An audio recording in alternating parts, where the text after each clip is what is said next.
ಇಂದು ರಕ್ಷಾಬಂಧನ ಹಬ್ಬದ ಪ್ರಯುಕ್ತವಾಗಿ ಆರ್ಎಸ್ಎಸ್ ವತಿಯಿಂದ ರಕ್ಷಾಬಂಧನ ಕಾರ್ಯಕ್ರಮ ಆಯೋಜನೆ ಮಾಡಲಾಗಿತ್ತು.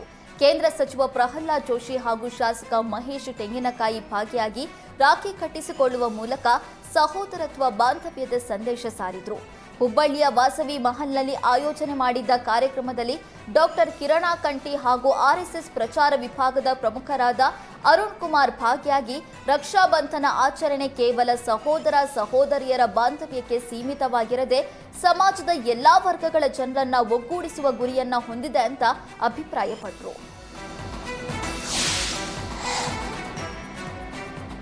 ಕಲಾಸಿಪಾಳ್ಯ ಬಸ್ ಸ್ಟ್ಯಾಂಡ್ನಲ್ಲಿ ಜಿಲೆಟಿನ್ ಪತ್ತೆ ಪ್ರಕರಣ ಸಂಬಂಧ ತನಿಖೆ ಚುರುಕುಗೊಂಡಿದೆ. ಇದರ ನಡುವೆ ಕಲಾಸಿಪಾಳ್ಯ ಪೊಲೀಸರು ಮತ್ತಿಬ್ಬರು ಆರೋಪಿಗಳನ್ನು ಬಂಧಿಸಿದ್ದಾರೆ. ಕೋಲಾರ ಮೂಲದ ಶಿವಕುಮಾರ್ ಹಾಗೂ ನವೀನ್ ಬಂಧಿತ ಆರೋಪಿಗಳು.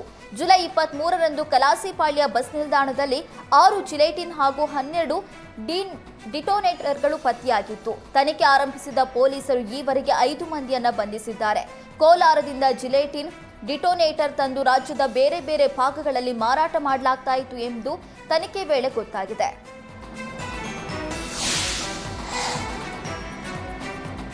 ಆನ್ಲೈನ್ ಮೂಲಕ ಲೋನ್ ಕೊಡ್ತೇವೆ ಅಂತ ನಂಬಿಸಿ ವಂಚಕರು ಮಹಿಳೆ ಮೇಲೆ ಲಕ್ಷ ಹಣ ದೋಚಿದ್ದಾರೆ. ಬೆಂಗಳೂರಿನ ಕಬ್ಬೇಪಾಳ್ಯದ ಅಂಜಿನಮ್ಮ ಮೋಸ ಹೋದ ಮಹಿಳೆ.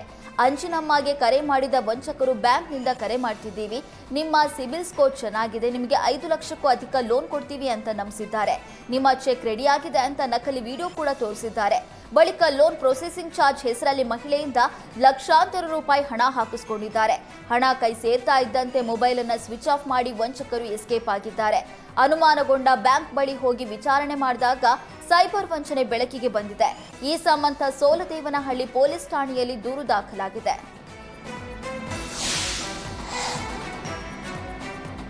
ವಿಳಾಸ ಕೇಳೋ ನೆಪದಲ್ಲಿ ಬಂದು ಖದೀಮರು ಮಹಿಳೆ ಬಳಿ ಇದ್ದ ಸರ ಕಿತ್ತು ಪರಾರಿಯಾಗಿದ್ದಾರೆ. ಚಿತ್ರದುರ್ಗ ನಗರದ ಐಯುಡಿಪಿ ಬಡಾವಣೆಯಲ್ಲಿ ಘಟನೆ ನಡೆದಿದೆ.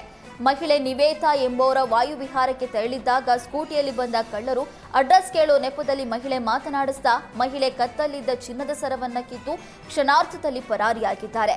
ಖದೀಮರು ಸರ ಕಿತ್ಕೊಂಡು ಸ್ಕೂಟಿಯಲ್ಲಿ ಎಸ್ಕೇಪ್ ಆಗೋ ದೃಶ್ಯ ಸಿಸಿಟಿವಿಯಲ್ಲಿ ಸೆರೆಯಾಗಿದೆ.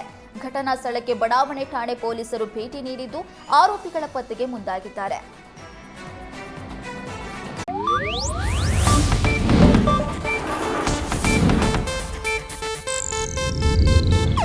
ಇದು ಏಷ್ಯಾನೆಟ್ ನ್ಯೂಸ್ ನೆಟ್ವರ್ಕ್ ಪ್ರಸ್ತುತಿ.